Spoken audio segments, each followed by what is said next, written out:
Oi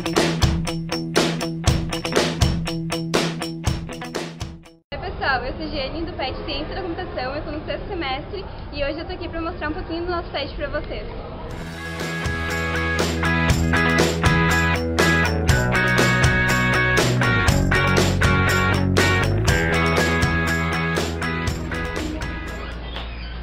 Bom, então essa é a nossa sala, o nosso encontro das reuniões e das atividades, e vocês vão conhecer agora os meus colegas deste ano.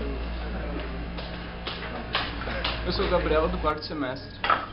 Sou o Rômulo, do 4º semestre. Jéssica, do 6º semestre. Rafael, 4º semestre. Eu sou o Luiz, 8º semestre.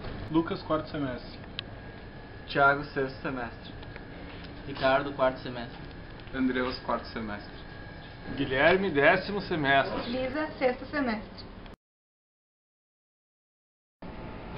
Como vocês sabem, o ENAPET 2014 vai ser em Santa Maria e a nossa comissão ficou responsável pelo credenciamento, pelas inscrições, pelo site e pelos certificados.